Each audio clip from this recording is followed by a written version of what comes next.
Good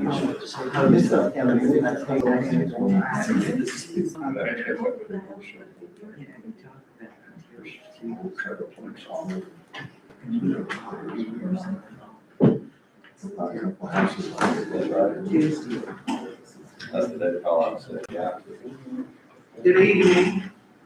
At this time, we'll bring the Planning and Zoning Commission meeting for May 21st, 2026 to order. Roll call. Board Member Brett Green. Here. Board Member Robert Shear. Here. Board Member Dan Dodge. Here. Board Member Kim Hardy. Here. Assistant City Manager, CRA Manager Bonnie Loveday. Here. City Planners Mark Corrett and Rebecca Cottle with Zeph Cohen and Associates. Here. Myself, Melanie Ames, the interim city clerk. And this evening, ladies and gentlemen, I'd like to introduce our new city clerk, Ms. Sharita Belcher. She will take range June 11th, last commission meeting. And we have waited 7 long months for her, and she's going to do a great job for you. So wish her well. Take good care of her. Welcome. And Chairwoman Veronica Glover. She's absent. We have a quorum. You may proceed. All right, at this time, we'll have the approval of the minutes for March 20th, 2025, April 17th, 2025, and July 17th, 2025.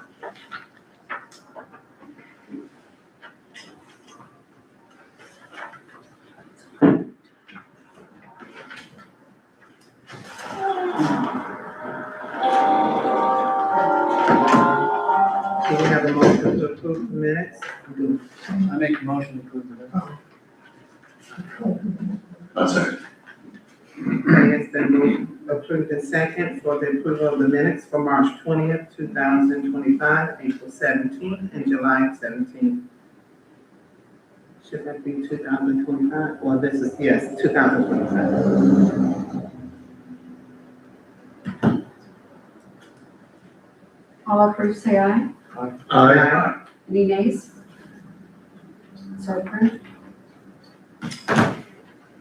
New items.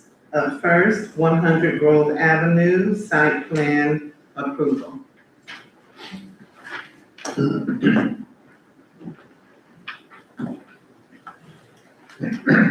This is a request from Live Oak Engineering on behalf of Crescent Fish Camp LLC for a 15-acre site plan to be developed as a 54-space recreational vehicle park.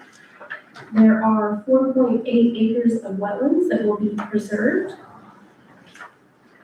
And this property is located on, excuse me, at 100 Grove Avenue. The site plan has been reviewed by the city's Development Review Committee for compliance with the requirements of the LDC and the Plan Development Agreement. Staff finds that the proposed plan complies with the applicable use, intensity, and dimensional standards. The applicant is preserving 9 of the 12 specimen trees on site and is providing mitigation for the removed specimen trees. Staff is recommending approval of the site application to authorize development of the Crescent Fish Camp with the following conditions. One is that prior to issuance of construction plan approval, the applicant will coordinate with the city regarding the proposed connection to the existing 8-inch water main located within US 17 at the development entrance. The final connection method shall be subject to city approval and may include a cut-in, T, size-on-size tap, insert valves, or another method deemed acceptable by the city. The second condition is that prior to issuance of construction plan approval, the applicant shall demonstrate compliance with all applicable fire flow requirements for the proposed dead-end fire hydrant.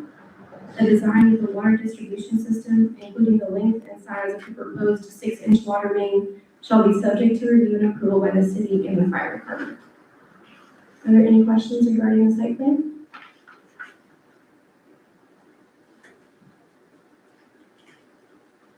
Any questions from the board? That's something I'd like to know, it's a question. The applicant is here as well, too. Okay, I just wanted to put this into perspective because, you know, a lot of the, Use your microphone. I want to put this into perspective to work. Yeah.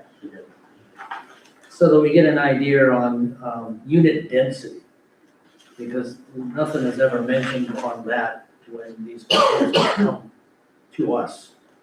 And I worked on the numbers, and given the 15.19 acres minus the wetlands, minus almost 3 acres for some kind of a commercial development, I'm sure it's kind of like a restaurant or something. It's just reserved land that's zoned commercial. Yeah. Give the mic, if you state your name for the record. Andrew Garcia with Crescent Fishing. How's everybody doing? Anyhow, the density that you're looking at is a 7.45 units per acre. That was the number. Just to put this in perspective, because that never comes across. And I hate to see things suffer with what's called the sardine effect, when you just pile on as many units as you can. I mean, that's great for the owner, because it pencils out, as you mentioned. Sure. But it's not necessarily great for the community. But anyhow, just low density is considered 4 to 5 units per acre. Yeah, so this is not really considered residential, right? This is an RV park, so Yeah, these are not, This is not residential. yeah, so they're not dwelling units, so. I mean, I understand the comparison that you're making, but it's not an applicable standard. And so, you know, the issue, I mean, that you're raising it, I think it's just, you know, it's just kind of an open question in terms of how you feel about it. Correct. Do we have a standard for density in the city? There's not a standard for density that applies to RV parks. This is not a residential development. So you do have residential development standards for dwelling units. These are transient uses, more like a hotel, you know, think of it, a better analogy would be a hotel. And so you don't apply residential densities to hotel units, for example. No, this is not residential, this is RV densities. The plan development does have a maximum allowance that was approved with their plan development agreement of 74 spaces. So that would, 74 spaces was the maximum allowed by their plan development agreement. So they're coming in with 54 proposed on the site plan. And 74 is more consistent with what you'd see in high-density transient parks, right? So Well, we really high are- density is anywhere from 8 to 12 units per acre. And medium density is like 6 to 8 units. And I think you're referring more to residential-oriented parks. So these are transient-oriented parks, so more vacation-oriented guests, folks coming in from other places for short-term stays. So a high-density park that's transient in nature, you'd see 10 to 12 pads an acre is what's typical. Very limited landscaping. I came out for a site visit today and actually spoke with you. Yep. And I think what you have envisioned, even though it's 7.45 units per density, it looks good. That's all I want to say. I just want to, so the audience can understand more about density, so that we don't get, so that it doesn't start looking like a parking lot. Absolutely, and you know, I think coming and seeing the park that exists now, that gives you a really good feel for what we look to achieve, right? You know, we don't go in and build parking lots and pave everything over. We like to embrace live oaks and natural landscaping, natural amenities. Because if you're a camper and you've spent time camping, you know, to me, it's a glorified landscaping effort, right? You get there amongst the trees and shade and pleasant settings, and that really facilitates a quality camping experience. And it's something we try and do across our parks. So it very much so is our goal to not facilitate that sardine effect. And I got that feeling as I was speaking with you today on the tour. So, I'm glad. that's all I had to say. Madam Chair, I have a question. Yes. Thank you. Are you taking us through this stuff? We can if you'd like to. Okay. All right, what was your intention? Our intention of presenting to you is we didn't know what size document you were looking at, your agenda, there are full-size sets that have been provided with each of their submittals, but you have to come in and ask to see that, so. So, thank you, Mark. So, one of the issues is that, I just got this like 2 days ago. And, unfortunately, I haven't had time to come in and look at the larger scales. I did scan this, but I haven't had the time really to look at any of this documentation with quality. On the 100 Grove Avenue, I have some questions that may satisfy me, but on B, the Central Business District Small Scale Plan, Moving on to B. well, I'm bringing up a point of not getting the documentation, but just 2 days ago. That's a lot of research, and it's also, quite honestly, it's sensitive because people have brought up concerns about it, property owners and residents. And like me, they haven't had the time to really review it. So I have concerns about proceeding with B today at this meeting because of that. I'm willing to go forward with A, with the Grove Avenue. But anyways, those are my general thoughts. And I think we all agree it's important that our residents be able to look at the documentation. Obviously, it's our responsibility to make a recommendation at the end of the day to the city commission. So anyways, with that, what are your thoughts? Well, we can talk about, let's get through this item, which is a site plan approval, and then let's talk about item B. Yeah, that's fine. Afterwards. Yeah, I just wanted to start out with my concerns. Okay, well, do you want to walk through this plan set? Let me ask you a few questions first, if I may, okay? Please do. Okay.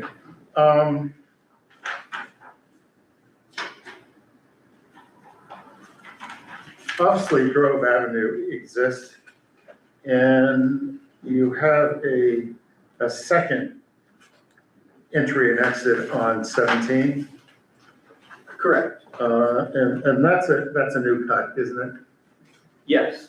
Yeah. Mark, are there any turning lanes?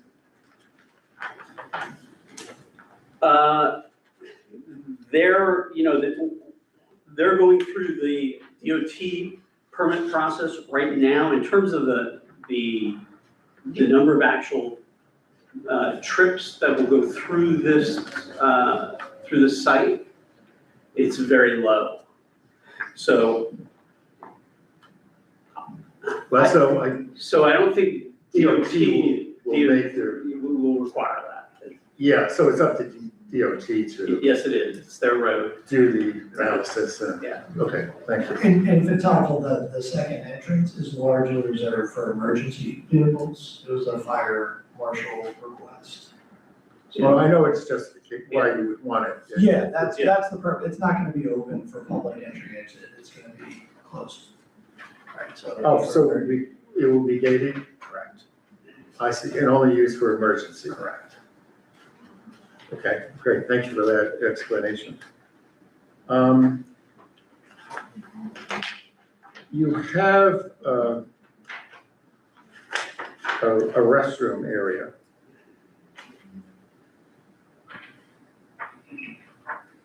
Who is that intended to serve? So it's a bathhouse, right? Typically composed of a, select number of bathrooms. The specific plan we proposed is 3, and then 3 showers. And it's RVers, right? So you come in an RV, you want to break from your RV, nicer shower, more space, larger toilet setup. Very common at RV resorts and other, transient oriented. I appreciate that. So really what it is, it's a convenience. Correct. In case they don't want to use the facilities within their own RV. That's correct. Okay. And is there parking for it? Yes. Should be just, if you're looking at the plan, the I'm not parking used is to- directly in front of it. To the south. So if you're looking at Grove Avenue, that's north, and you see the facility location, then just to the south there, designated handicap parking spots and other select spots. Okay, thank you. In the summary, it talks about tiny houses. Yes. What are tiny houses defined at in this? So I think it depends on the locale in Florida that you're discussing. And so tiny homes in our frame of reference, and they've actually been pulled from that plan specifically. So there's no proposed tiny homes in the most recent iteration of this plan. But they're stamped RVIA park model units. So they're on wheels, but you typically skirt them and they're like a regular hotel room, right? But they're facilitated by an RV pad and an RV oriented plug-in and sewer hookup and water hookup. Right, so you literally can park them on an RV pad and got a mobile hotel room that's not mobile. Except in the case of emergencies or a flooding situation that you had advanced warning on, there'd be a chance to pull them out. So, We have 2 on site that are now, which really good, excellent rental but am units. I correct? You just stated in this future plan, you have none? No. Okay. If we do need to add those, it'll be a separate permitting engagement effort. And I assume they're bedroom, bath, Correct. kitchenette, or, And they're meant as hotel infrastructure, right? So it's. right, but hotels have suites with, Correct, these have bed, bath, sink, small cooking area, porch. so they do have a small kitchen. Correct. If you were to Correct. plan them in the future. Correct.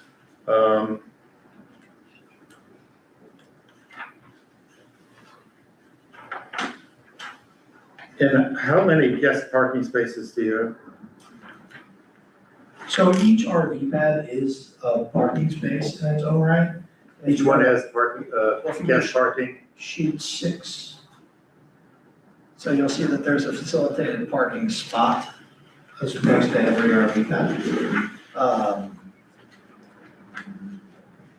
What's the letter 4.6? Sheet 6, G1. G1? And then there's a Thank you. diagram of the pad layout in the bottom right.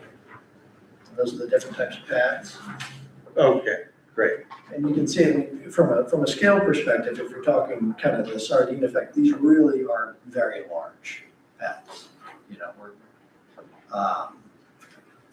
Depending on the specific pad we're talking about, but 55, 60, 70 feet in length, significant amount of width, and then space between them as well. So there's the RV pad, there's a picnic table, there's a parking space, and I believe a boat. Some of them have boat parking spaces as well. So the first one I'm looking at, which is the top left, has 2 car spaces, a picnic area, a boat stall. Is that covered, by the way? No, it is not. Okay. Are you wanting a specific count of how many spaces there are? No, I got that. Okay. Thank you for asking.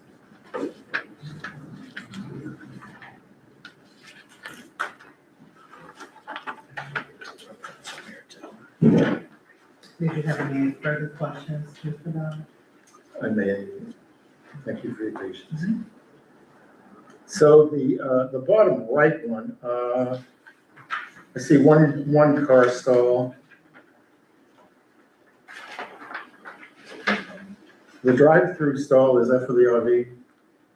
So when we say drive-through, there's different types of RV pad orientations. There's back-in, there's pull-in, there's pull-through. So pull-through, what it's meant to facilitate is somebody. My point is, that's for the RV. Correct. Yeah, whether it's back in or drive-through. Yeah, it's meant to facilitate you pulling in and pulling out with ever having to back up or. So that one has one stall. Carsville, correct? Those are more so meant for people, shorter stays, wanting to come in and out, if they're pulling a tow vehicle, not having to unlatch it. Meant to just be hyper convenient. This may be premature, but have you done an analysis on it to determine your average stay?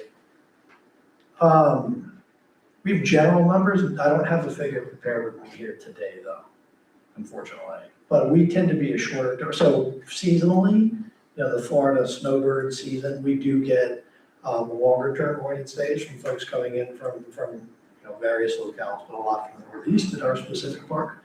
We'll see them come for January and February in certain cases, some will come for Jan, Feb, and March. But typically throughout the rest of the season, they're pretty short stays, come 3-4 days or weekends.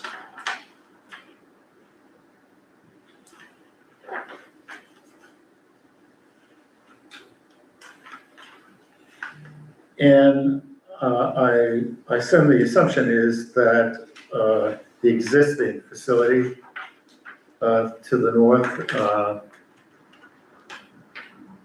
this facility will use that boat ramp, that pool, et cetera? Correct.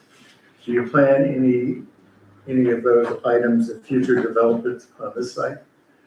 We don't plan to expand the existing site any more than it is now from an RV pad or accommodation perspective.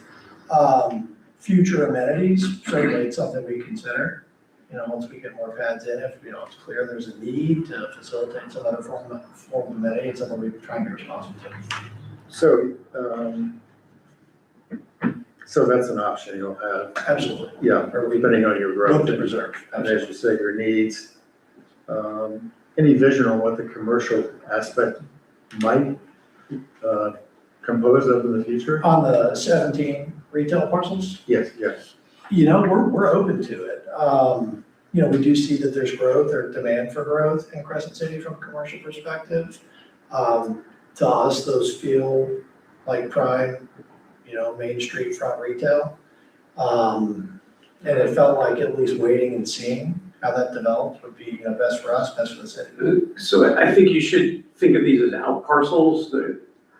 I'm sure. No, I certainly appreciate that. I just was exploring a little bit. You can appreciate that. Yeah. Yeah, okay. I have another general question. So, you've done very well with your property, with the existing facility to advertise and to promote gatherings there. When the speedboat races were here, you did very well, but, and I went there, but I was a little confused because as I entered, and of course it was indicated the general public was welcome, I saw a signage that said, private property, no trespassing, tenants only, and I was a bit confused about it.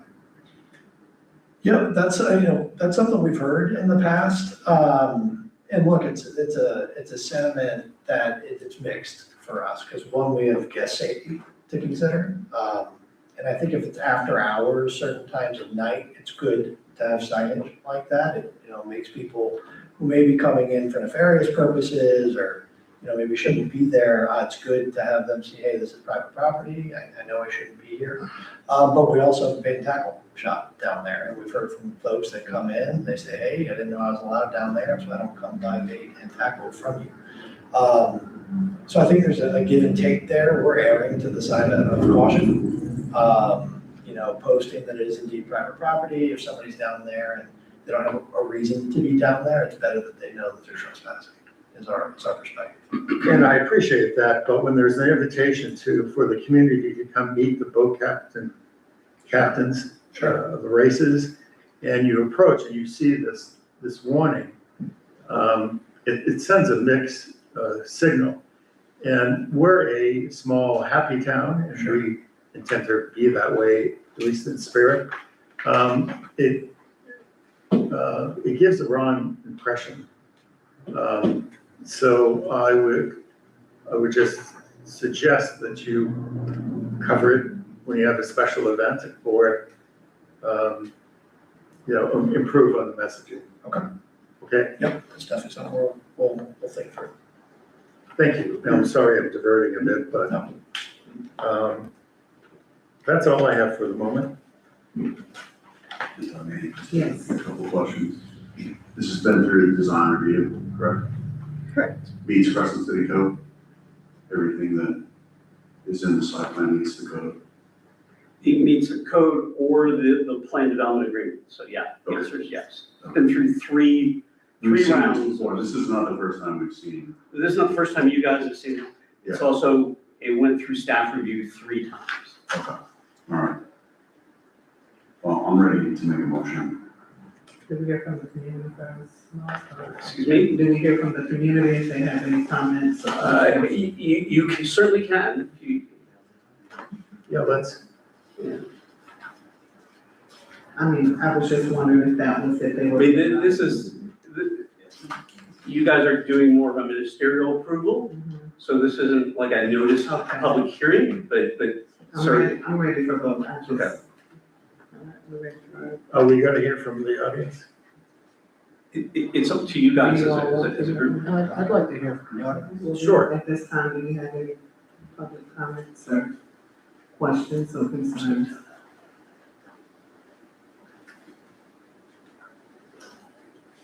All right, hearing none, then we will go on to the vote. I'll make a motion, if you're good with that. I move that we, in this project for Crescent City Fish Camp, we, approve the site plan as presented. I second. All right, it's been motion and second. Art Green. Aye. Kenyatta Hardy. Yes. Dan Dodge. Yes.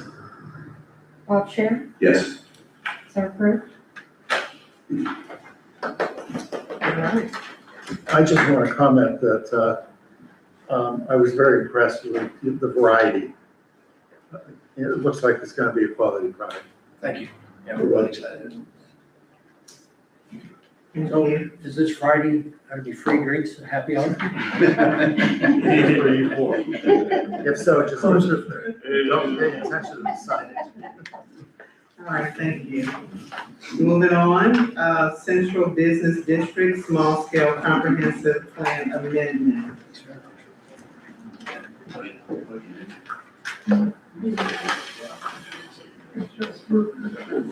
So before Rebecca starts, I guess what I'm gonna suggest is, first of all, we've done this in a number of communities. We've done mass rezonings that, are much larger than this. And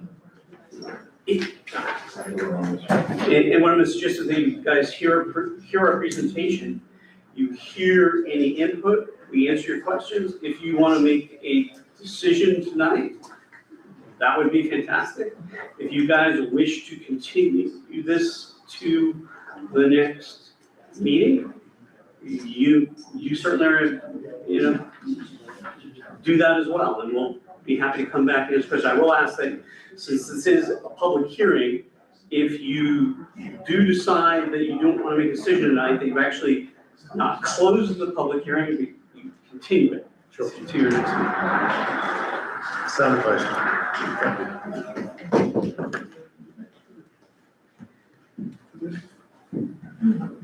We have 2 items. One is a small scale comprehensive plan amendment, and the other is central business district rezoning. I'm going to give a presentation that mainly focuses on rezoning. The small scale comprehensive plan amendment is specifically for 3 parcels that are the Miller School property. It's just under 8 acres. This property is currently designated as public buildings and grounds.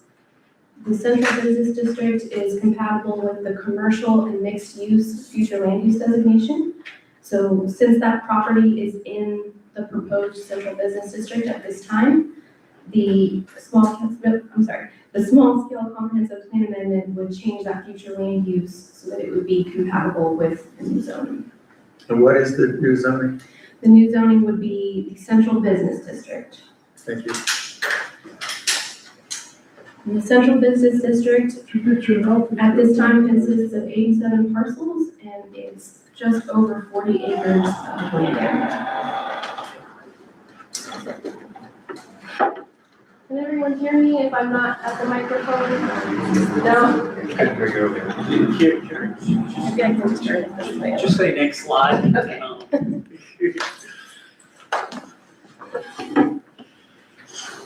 Okay. So on the screen, you will see an aerial map. All the parcels that are currently part of the Central Business District are highlighted in red. The city adopted an updated land development code in 2024 under a previous city manager, Mr. Charles Rudd. With that code update, we created the Central Business District, and it's intended to better fit the historic development pattern downtown. So it will promote a more walkable downtown area and fit a lot of the existing structures that are there by reducing the setbacks that are required. It changes some of the standards so that it will actually match what we have now. No properties have been zoned Central Business District yet. This is an effort to promote the rezoning. If it's adopted, any owners that are in the areas highlighted in red that do not opt out would be included and would have this new zoning. So this is, on the left-hand side, a map of the current future land use designations, and on the right is the proposed. If you'll notice, I know it's a little hard to see on the screen, but on the right-hand side, the Miller School property is circled in red. The light bluish gray area is the area that would be changed to mixed use. And then the remaining area that is still shown in dark blue would keep its public facilities and grounds future land use. And that was at the recommendation of city staff. These two maps on the left-hand side reflect the current zoning. You can see that the majority of the parcels in the Central Business District area are currently zoned general commercial or GC1. There are a few that have single-family residential zoning, and then the Miller School property that has a public buildings and grounds zoning at this time. And then on the right, the color of the map has changed since some of our earlier versions, like the map that's over here, just to reflect that the same color as the mixed use, future land use. So that light bluish gray area is the Central Business District. You can see that it's mostly along Summit and Central Avenue. Next slide. This table is a general summary of the permitted uses between the existing zoning classifications of the properties that are in the proposed Central Business District. So the single family and public facilities are primarily for, that's fairly self-explanatory. The only residential uses that's currently allowed in the public facilities area are assisted living facilities or nursing or retirement homes. GC1 does not allow any residential uses, and the Central Business District allows second-story residential units over commercial. That is a major change. Another change is that the Central Business District promotes small-scale retail or restaurant uses by offering incentives for certain uses like cafes, bakeries, those sorts of things. It does not allow drive-throughs or the more suburban commercial development that the GC1 zoning allows. Okay, this is a general comparison of the existing commercial zoning and the proposed Central Business District. Right now, there are 40 parcels that do not conform to the existing general commercial area requirement, which is 10,000 square feet. With the new Central Business District, which reduces the lot area requirement to 6,250 square feet, we would only have 22 parcels that are non-conforming. There are parking reduction incentives for properties in the central business district. If you're in the GC1 district and you want relief from the parking requirement, you have to go through the variance process and the public hearing. For the central business district, if you're on Central Avenue, you can have up to 100% of the parking requirements waived. If you're elsewhere in the district, you could have up to 50% waived. There are requirements for where the parking is placed. In the GC1 district, it's primarily front-loaded off the street. In the central business district, it's required to be to the side or rear of a building. And that's part of that walkable community intent, that when you see the building, you're going to be coming directly to the entrance and not crossing a large parking lot. Residential uses, as I mentioned before, are not allowed in the existing commercial zoning, but would be in the central business district. And any non-conforming structure may remain as it is. This has been one of our biggest concerns from residents, is that if they have an existing home or an existing business that wouldn't conform, would they have to make changes to their property? And the answer is no. This is a section directly from the code that shows the dimensional requirements for the new central business district.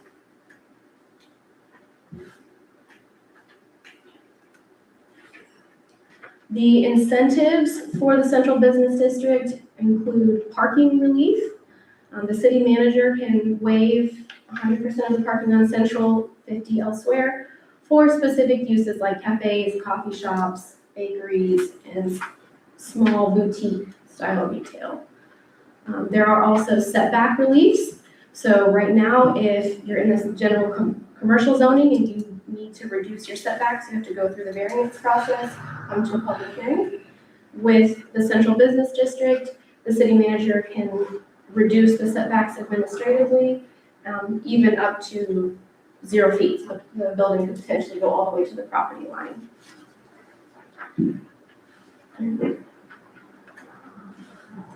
Okay, this is an AI generated image. The intent is just to help visualize how these two codes would apply. So on the left-hand side, we have a central business zoning district site. The dimensions are based on the minimum lot width and area for that zoning. You can see that it would allow for a much smaller parking lot. You don't need nearly as many spaces there, a smaller setbacks, so you have less area that would be landscaped, and direct entry from the sidewalk compared to the general commercial zoning on the right. This is from the perspective of standing on the sidewalk. Again, these are not perfect images, but just to help visualize on the left, the walkable community. You're more oriented to someone on foot. You can walk directly up to the entrance of the building versus our current suburban commercial zoning, where you will be crossing a larger parking lot area to get to the structure. Okay, these are to illustrate how the code would apply to a property on Central Avenue. The dimensions for these lots are based on the average area of all the lots that would still be non-conforming in the central business district, which would be just over 3,800 square feet. So the waivers would allow reduced parking. So since we have on-street parking available, that helps provide for parking even if there's no parking lot. On the left, 25% of the parking is waived. On the right, 100% of the parking is waived. And you can see that setbacks are waived in both of these images as the building goes to the property line. And then the image on the far left is from the perspective if you were looking straight at the building. You can enter directly from the sidewalk. And you can see it fits that downtown development where you have buildings directly adjacent to one another. Okay.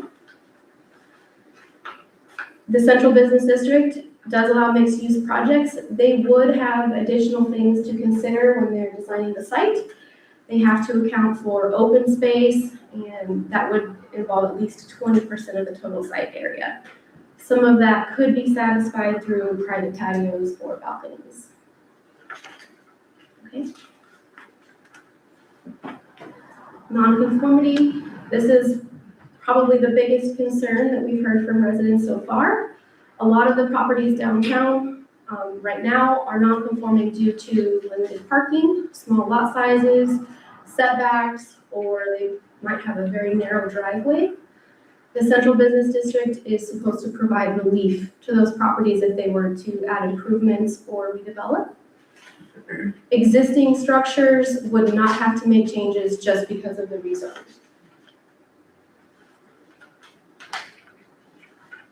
Are there any questions about either the future land use amendment or the rezoning? I have Yes. a bunch of questions. Okay, And I have three big concerns. okay, My first big concern is the setbacks. Under current zoning, setback is 25 feet. That's under GC1. yes, Okay. Now, you want to change it to 10 feet or 0, so deemed by our city planner.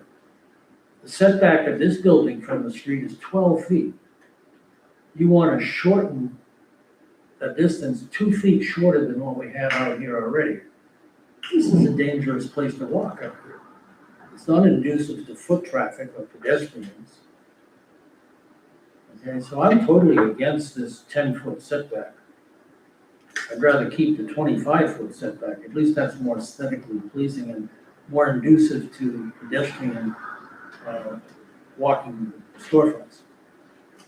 The other thing with a 10-foot setback, when you look down, if you're standing on the sidewalk and looking down, you're gonna see a plethora of buildings, lights, little overhangs, signs, and all that.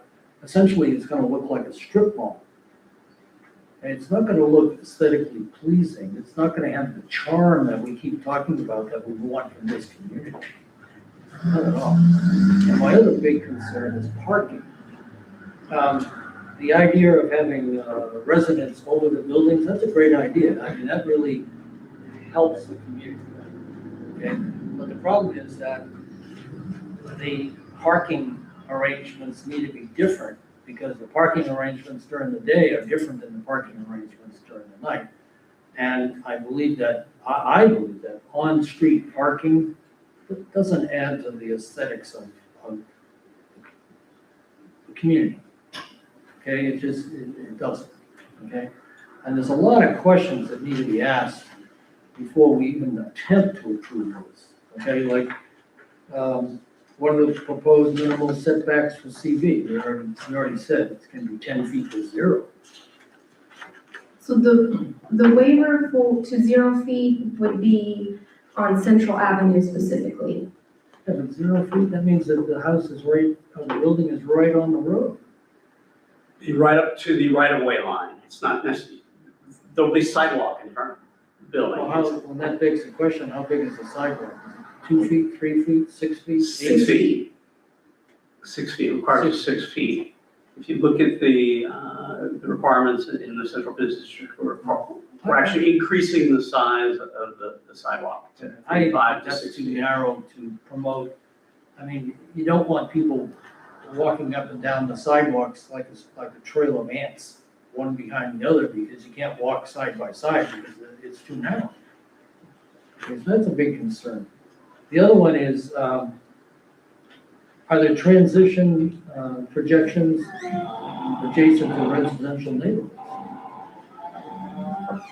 don't think that's been addressed. And then, again, what is the secondary parking requirements for the second-story residential living? Will short-term rentals be allowed in that secondary, second-story living? What is the maximum future building height for CB zoning? And does rezoning increase allowable density compared to current zoning? I think it does. It has the same density as the medium residential land use, but it has the intensity or the lot coverage of the commercial land use.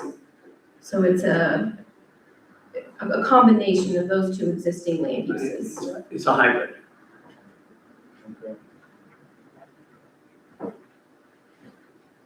And then has traffic and parking demand been modeled with future build-out?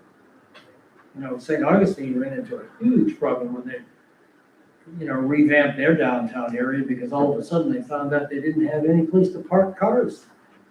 They had to, you know, truck people in on trolleys if they wanted to go downtown. I don't know if we have that anymore. Right, and then stormwater drainage, you know, that always seems to be a big issue around here, given that we have a lot of rain. And will historical architectural compatibility standards exist?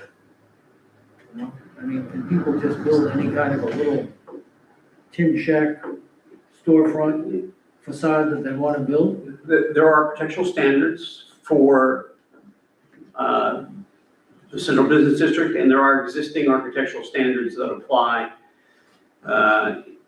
for commercial, residential development, and there's additional architectural requirements for the redevelopment area already. So this adds a little bit to it, and Rebecca can go through that now. So we have a. And then one other, it says, you know, once the rezoning has, how much future development can occur administratively without returning to zoning board? In other words, how much free will does the city have to move forward without coming back to the zoning board? Well, it depends. If they need variances, they'll come back to you, right? Site plans over 2,500 square feet, say somebody was to take down a building on Central Avenue, they'll be going through most likely the Historic Preservation Board, and if they're doing something more than 2,500 square feet, they would come back to you for site plan approval. I think there's some good parts to this, and there's some not so good parts to this. I think this whole thing needs to be revamped with some of the items that I've mentioned so that we don't run into future problems where, gosh, I wish we had done that. Or we don't run into future problems where everybody's applying for a variance, so there is no standards anymore. It's just whether or not they can get their variance. So I wouldn't vote on this as it stands. Dan, you have any questions? Yeah, I agree. But I have a question, and that is, it talks about the setback change on Central from the street. Does it address Summit 17? Does it change the setback there, the street setback? It changes the setback from what you have in the GC1 to what we're proposing on, for the Central Business District. So it would bring the buildings closer to 17.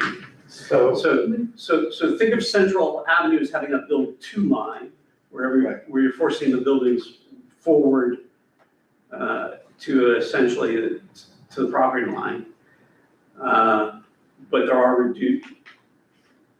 reduced setbacks along Summit Avenue. And so this is all designed to sort of be consistent with the vision that's in the master plan.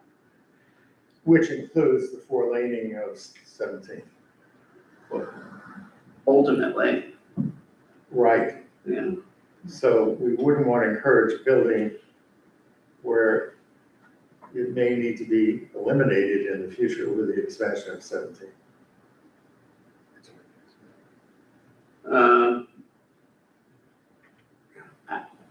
You know, a lot of the vision that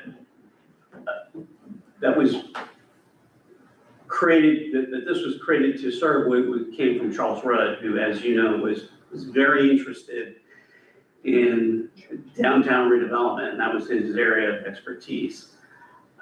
I think he thought that the expansion of an additional widening of 17 would be a mistake. But it's not something that ultimately we have a lot of control over, right? Well, that's my point. And as you remember, we discussed that it would be basically up to the state to determine that.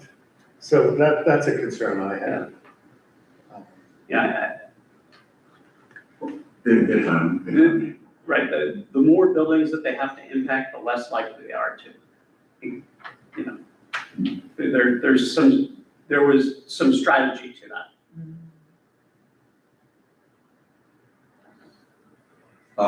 Just as far as 17 goes, from a bit of a historical perspective, it used to be before the medians came in here, we had street parking and all that out here. DOT came in and put the medians in for safety reasons is what they said about it. It's looking like, as far as 17 goes, the expansion that we're talking here in the central business district, that there won't be any expansion anymore. I don't see them going from 4 to 6 lanes in the middle of town. It doesn't seem to follow what DOT would do. To spend money just to make 6 lanes to Crescent City doesn't. They'd have to impact a number of historic structures that would. It seems like it's as big as it's gonna be. Yeah. It's out here right now, so. Well, I would like to think that, but I don't have faith that it would, quite frankly. And quite frankly, looking back, I thought it was fine with the trees on either side covering the arborage covering the street. I mean, it was really represented what Crescent City is all about. And the first mistake they made was to eliminate most of the trees and widen it. I would have been all for just slowing things down as they came through town and giving the people traveling through the opportunity to take a look and stop. But anyways, I have concerns about 17 in the future. So is that something that we can, look at as far as if the setbacks are something that they question as far as safety and things of that nature? Is that something that we can go back and review or? Yeah, so this is a zoning category that is in your land development code, hasn't been applied anywhere yet. It could be amended. We've amended the setbacks already for the PF district, the public facilities district, if you recall. That was also a district that had 0 setbacks, if you remember. But because of some of although they're not expanding the fire department in place, if you recall, there was at one point a plan to expand the existing fire station. In that, there was some concerns raised by neighbors, so a 10-foot setback was established for the PIP. So yes, the central business district could be amended. Just to clarify, when we talk about setbacks, we're not talking from the road, we're talking from the right of way, correct? Yeah. Right.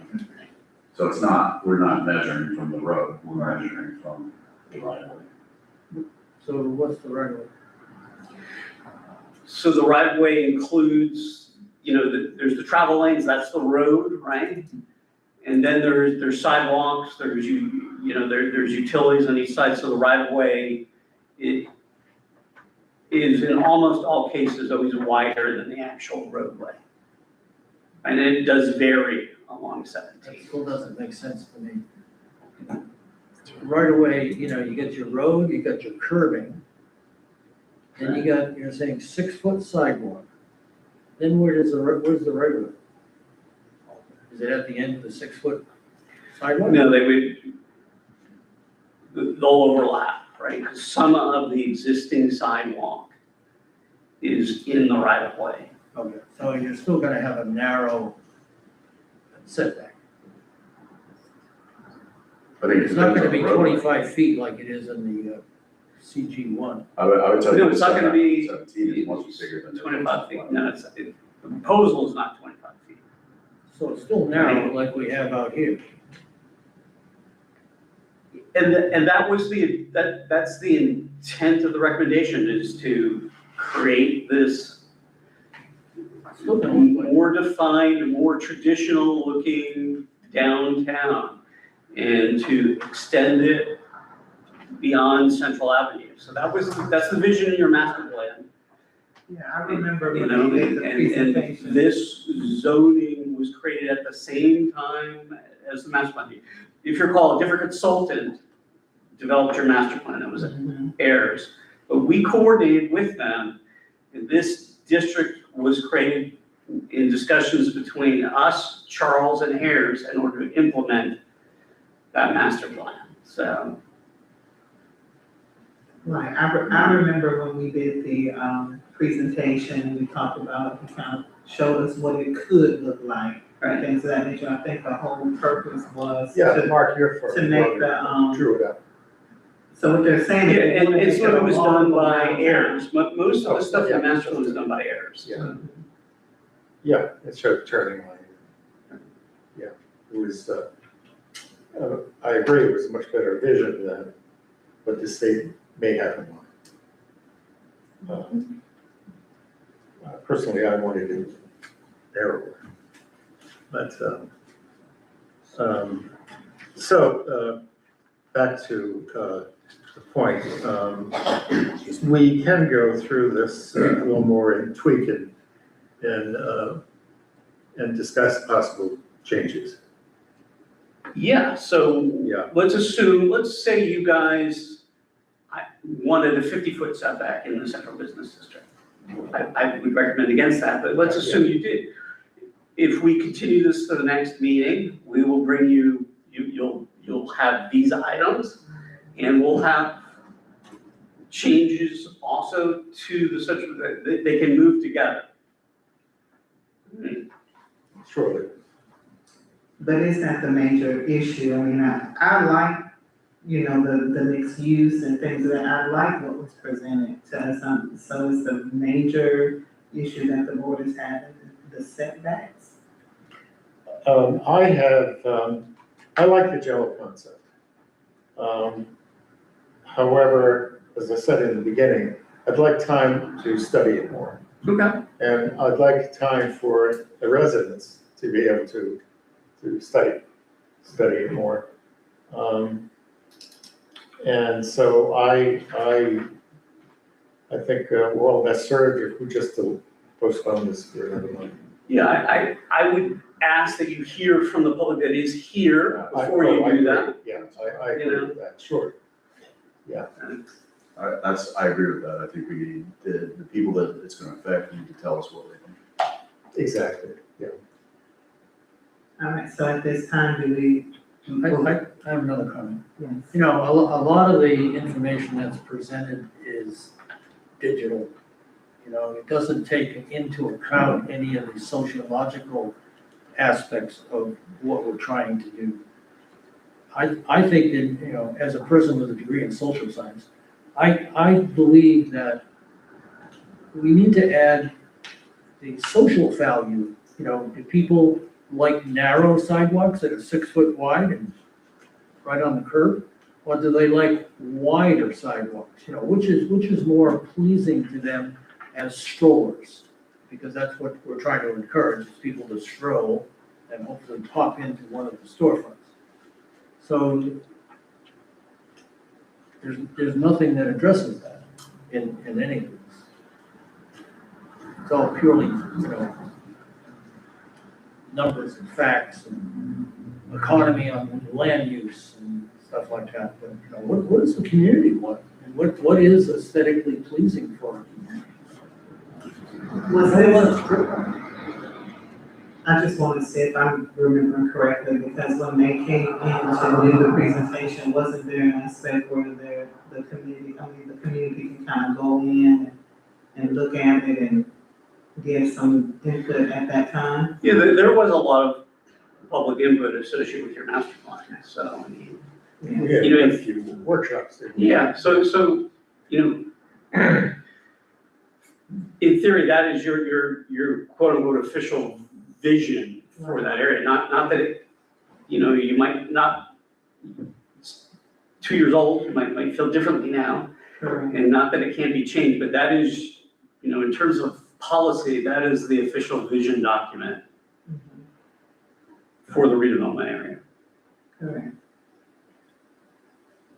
Any more questions? Yeah, could I volunteer to present a report on the sociological impact of this? And get it out before we have our next meeting, you know, get it out to Dan 10 days. ahead. It's really not up to me. Well, I'm just saying, can I do it at all? Or is that like illegal? Do you want to do it? Yeah, Great. I want to see something that is going to be develop community pride. Sure. You know, I want people to come here and say, wow, that's a great city. I'd like to buy something there, as opposed to, yeah, I like that new strip mall they put in. So there's nothing in, the central business is designed to avoid strip malls. Right, when we talk about the GC1, it was created and the result of that is when we talk about it being suburban development, we talk about the GC1 as being encouraging and oriented to strip commercial. The central business district is intended to be the opposite of that. Well, I think there's some good points in GC1 and there's some good points in CV. I think we need to meld them together to come to something that's aesthetically pleasing and promotes people to think of Crescent City as a place that, hey, I'd like to live there. So I think there needs to be a little bit of a psychological evaluation of, you know, what is a 8-foot sidewalk with a 10-foot setback thing as opposed to a 20-foot sidewalk with a 25-foot setback. What is the ideal? I think a lot of it's lot size. You start chopping into people's lot size, they're not gonna be able to build anything. That's part of the problem. Yeah, I mean, Yeah, but now you're sacrificing aesthetics for. That has nothing to do with aesthetics, how close it is to the roadway has nothing to do with aesthetics. Oh, it does. I disagree with you on that.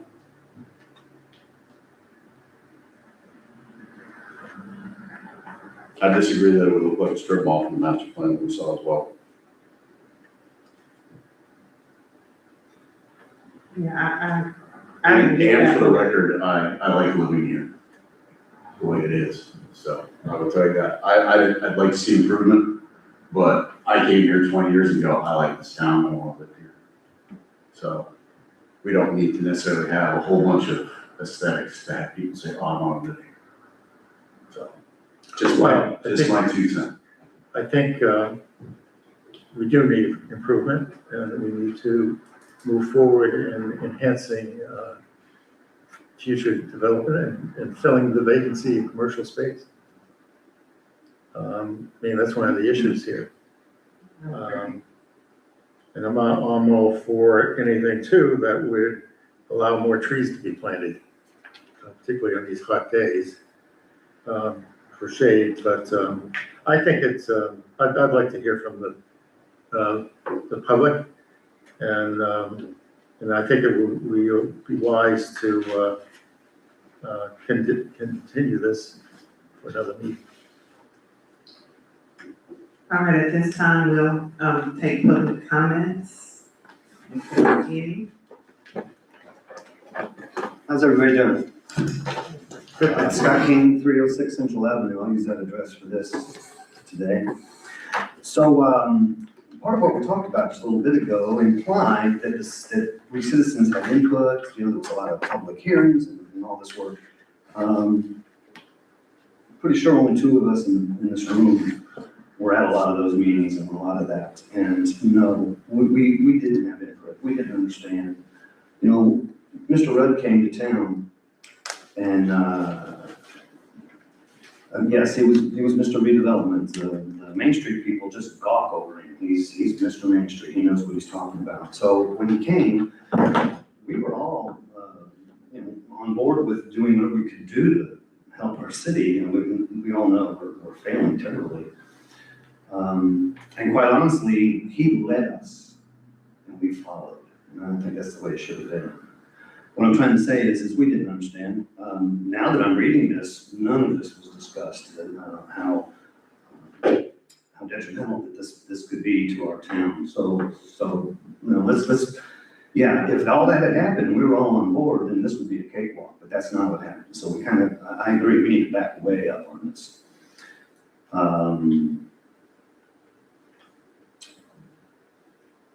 So we don't understand the nuances that happened, that this will cause, okay? The first thing that really bothered me about it, there's a list of prohibited businesses. Did y'all read that? We didn't talk about that today. That's unacceptable. Unacceptable. Now, if you read them, you might say, oh, no strip clubs and no internet cafes. Well, sure, but there's other things on there that we might want. And there's some things on there too that are vague enough. It says no fast food. Well, there's fast food out there today that's pretty upscale. So I don't like that list of prohibited businesses at all. Then there's a list of standards, which sounds good. Building height. Did you read in there that we're asking you guys to tell us what colors we can paint a building? Unacceptable. Unique facade every 50 feet. Basically what this is trying to do is put us together and make us this cute little Orlando Disney World downtown looking thing. Appreciate your comments. A lot of this is counterintuitive. I'm sorry, I'm jumping in a little bit. Okay, all that city manager control, I think that's a mistake as well. Yeah, it would make things faster, but everything has to come through this room anyway. We don't let nothing happen in this town without rubber stamping and hitting gavel 3, 4, 5, 6 times. So that's going to happen anyway. Sign requirements are at the discretion of the city manager.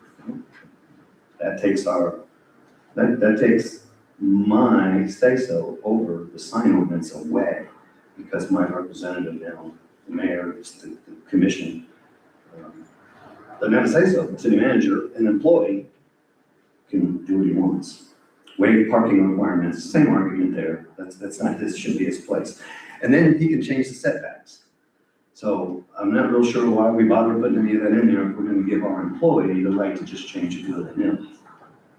Also, it says we can opt out. Well, that makes no sense to me. If this is supposed to be this cookie cutter, straight, everything in line, walk down the road, the guy opts out on either side of me, I can follow all these rules, but it sure doesn't make for these goals that we're talking about, a walking area and all these aesthetics. So there you go. Why do this where I can opt out and put a gas station right in the middle of your little beautiful walking town? So there's something wrong there. You got the old pick and save lot, so we're not gonna be able to put a grocery store in there. Let's just say that Walmart neighborhood stores, I think that's what they're called, the little grocery stores, that would fit there. Nope, can't do it, that's a chain. Couldn't put a Dollar General grocery store in there either. Please, no jokes about how many Dollar Generals we have. Okay, this is a rural town of about 1,500 people. It's not an HOA. And while I have really been for a lot of the changes we've done lately meaning the last 6 years or so, some of it is just, again, it's too much like an HOA. This is a little South Florida town. This is a little southern town in Florida. It's not a little Florida town, it's a southern town. We need less restrictions. I see this as restricting us, not helping us, okay? So you got somebody that comes to town and maybe his idea is a little different. We're talking about, we want this to be a walking town like it used to be. And who says so? Who says so? Charles Rudd, who is not even here anymore? Who says that? We have yet to decide, and we have been talking about it since the 90s, when I got involved. We've been talking about that forever. Oh, let's use the lake, let's do this, let's do that. We don't know what our little niche wants to be. So why are we forcing ourselves to become a little walking town? Yeah, that sounds great, but we haven't decided that. So I don't know why we're pushing to go that way. I don't know, to me, and I guess this is easy to abuse, but I'll say it anyway. We're dying out here. I'm lucky. I just turned 62. I've already done it. I'm done doing it. I've done what I needed to do. Okay? Everybody else is dying out there. None of the kids stay here. They got to move out. And we talked about that. So this here, to me, says to potential investors, go away. You can build a little tiny thing right here. A little tiny store with six parking spots. And that's it. Maybe somebody that wants to come in town with real money, we're basically telling them they lost.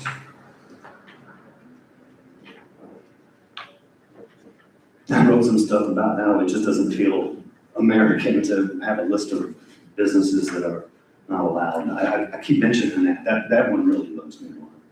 Okay, so, hey, can I ask a question or two now? Would that be okay? I don't know, that's not normally what happens here. Why is the area behind the school left unusable, whatever that zoning was, public use or whatever that was? You said it was at the staff suggestion. Why is that one big, huge lot that's right on Lake Crescent? It comes all the way up to Prospect. Why is that out of the picture? 5 acres.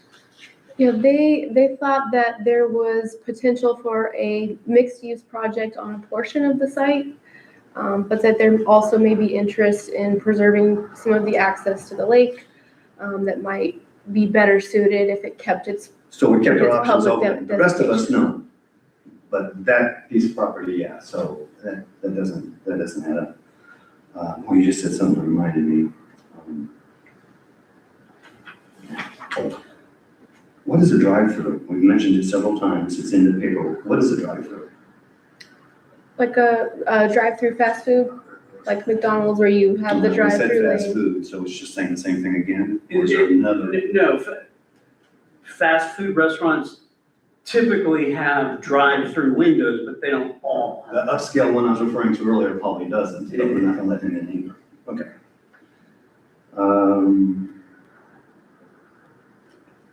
I think it was a little misleading thing on there. It was like, if you do this, this, and this, then you'll qualify to ask the city for a grant.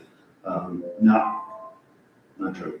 You can ask for that grant without doing all this stuff. We're giving them out right now. That's the grant you're talking about, right? The CRA. The CRA grant. So yeah, let's not say that since it's not true. Now this will probably might be one of few to say this. So people living upstairs downtown. I know it sounds like a great idea. I own a building downtown. Please don't do that. The only trouble I've had with people on my property after hours are people that live above other structures there in town, in downtown. There's no reason for somebody to be walking around at 3 a.m. behind my building, and so, but again, that's, and I got here in '85. I've had 3 times that I've had to, in all that time, I've had to call law enforcement. Kid threw a brick through the window. Kid messed up a car. And that guy. So I don't like inviting people to live downtown. Granted, somebody could drive in and do the same thing, sure, but I don't like that.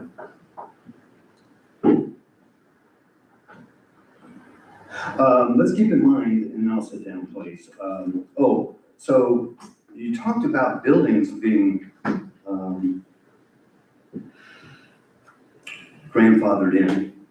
What about uses? And this is happening right now. We have one of the properties, one of the businesses on the map is it's a speed shop. That's what it really is. And a speed shop will turn wrenches like a mechanic shop. And the city's already went to him and told him that he's probably not gonna be in compliance here soon. So the uses get grandfathered in as well? Yes, but both The both structure- non-conforming structures and non-conforming uses are grandfathered. Many of them are grandfathered Very already. good. I just want to make sure since again, we've already, we've already upset a business owner with that. And I do have more. I knew when I got up here with my notes, I'd forget. So yes, let's slow this thing down. It needs a lot of work. I am very glad to hear that we're not just rubber stamping it, guys. Thank you very much for slowing it down. And which I guess this is already fixed, but I'll finish with this. I was expected to opt out here before the next meeting. Let's show the people that this affects a little courtesy and give them some time to think about this and do something. That was pretty quick to throw it out there and then hopefully kind of make a decision on something right away. And thank you for making sure that we're going to include the public, because that didn't happen back when it was here like we thought. We all came here and drank my water and smiled and ate cookies, and then we went home feeling good about ourselves. We didn't understand what this all entailed. Thank you. Thank you. Thank you, sir. Anyone else?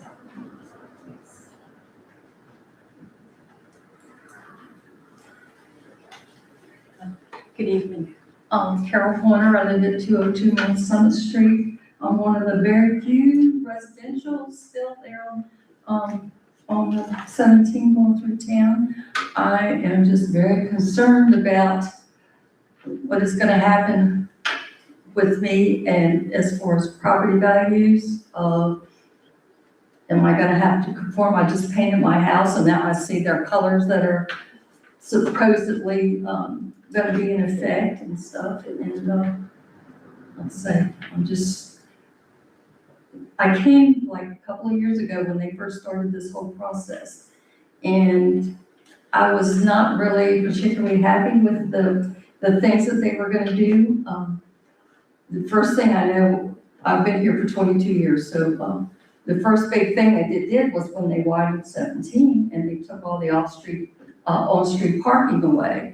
And I have been out there numerous times mowing or working and almost be hit by cars coming because the sidewalk and the road are so narrow there, the little area before that. But anyway, I just, I don't know. I think my big question is, instead of trying to promote all this new stuff to come in and convert everything, we have so much emptiness in our town. We have a big, where Bustler or the Chevrolet dealership, that big property there. We have empty storefronts when you drive through.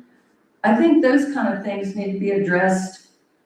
So instead of taking away so much, so that people, when they're driving through, because they're driving through a business with nothing but businesses, they're gonna keep on driving. And they're not gonna have any, know that the rest of the town is gorgeous and everything. So just my comments. Thank you. Thank you. Thank you. Thank you. Anyone else? All right, at this time, we'll close public comment. Do you guys have any additional questions for us before you take action? I got it at this time. Thank you, Mark. So is it the, suggestion to continue the public hearing? Yes, From the board? continue to your June meeting, so to a date certain. Yes, Would you like a motion? yes. We would like a motion to, Can you tell us what the date of the June meeting will be so that can be, The 18th. okay, so if you continue to the June 18th meeting? all right, I'd like to make a motion that we continue to the June 18th meeting. I'll second that. okay. We have to move the second. Mr. Green? Oh. Vote. Oh, yes. Ms. Hardy? Yes. Dan Dodge, Yes. Mr. Sharon. Yes. So approved.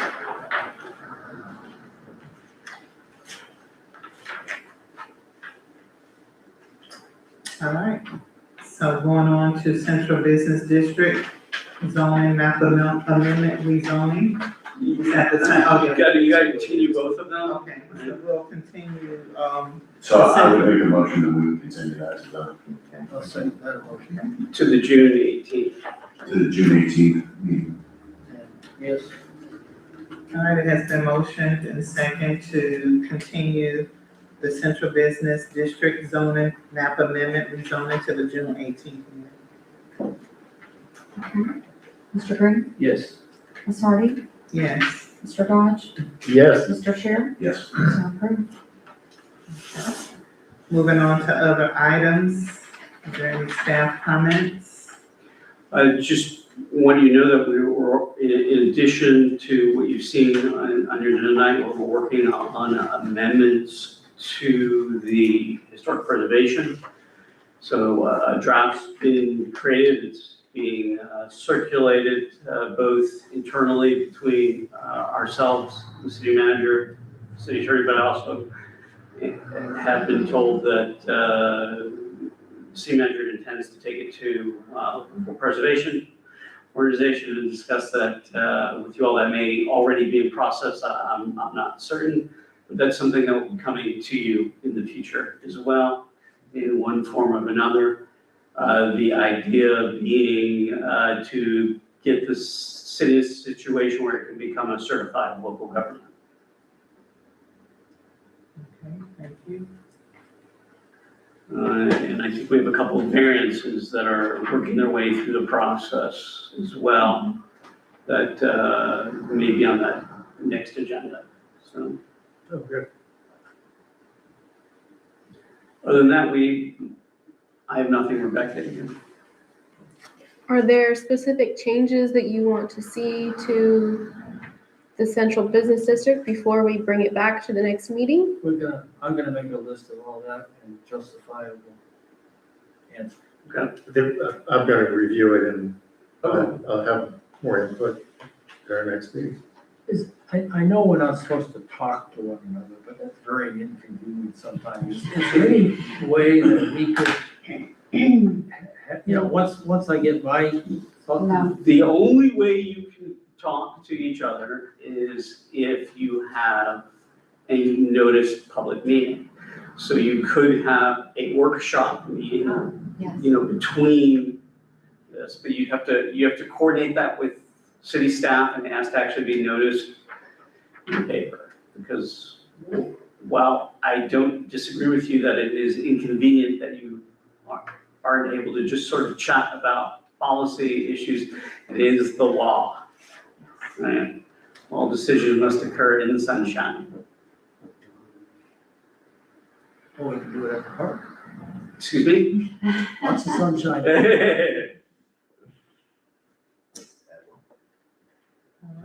Any public comments? I have one last comment. You want me to staff and the public? What? If you're not comment.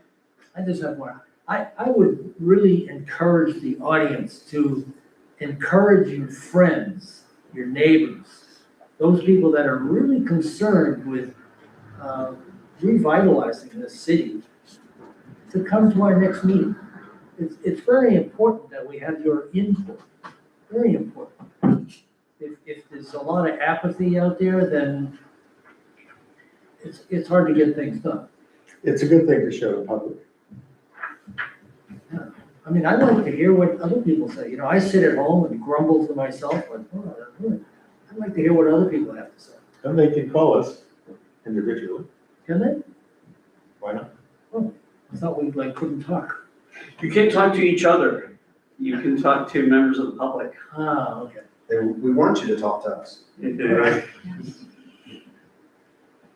All right, so I think you took your board member comments. Are there any other comments from the board?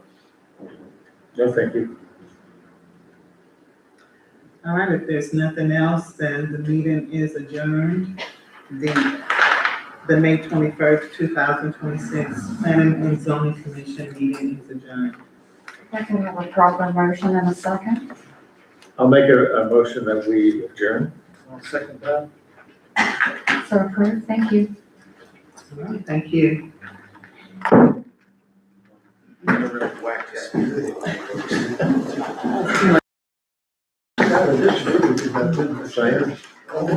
Yeah.